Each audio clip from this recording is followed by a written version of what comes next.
we got a pretty major update on what exactly the actors are asking for in terms of revenue from streaming. And this has been the latest update after studios recently rejected their proposal. Well, what they're asking for isn't all that impressive. They're only asking for 2% of revenue cut from streaming.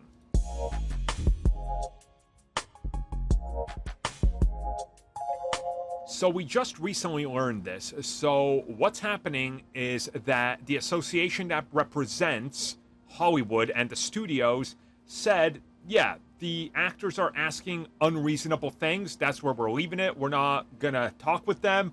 We're stepping away from the conversation. They got to figure their thing out. So we kind of wondered, well, what are they asking for, right? Like, what do they want? 50% of revenue for every film? That's obviously unreasonable. No, that's not it. What we found out is that SAG-AFTRA is asking for a 2% cut of streaming revenue. That's it. That's it.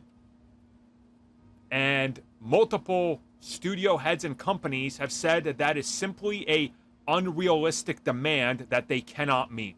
They said that this is unreasonable and that this would, and I quote, create an untenable economic burden, end quote, on the studio. Now, you're wondering, okay, well, how much is 2%? Well, if every studio agreed on it, it would average to be $800 million per year for all actors to get what they want. That's the math. Now, you're probably wondering, wow, $800 million per year for all the actors?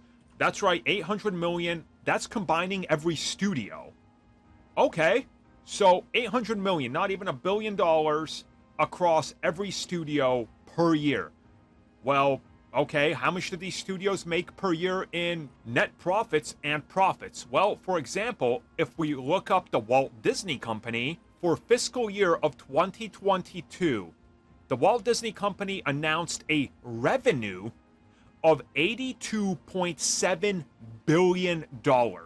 And when it comes to Disney, the revenue breakdown is, if you combine everything they do, linear networks, parks and all that, media entertainment, aka film and TV, delivered $55 million of that total. So with 5 major studios out there, the math would equal out to roughly less than $200 million per studio to the actors to come up with this.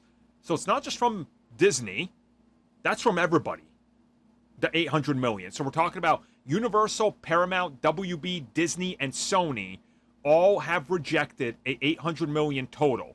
Now, I want you to put this in the back of your mind.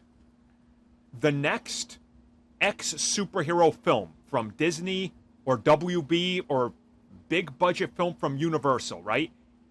It's going to cost more than $200 million to make. And with marketing, it will balloon up to $400 or $500 million.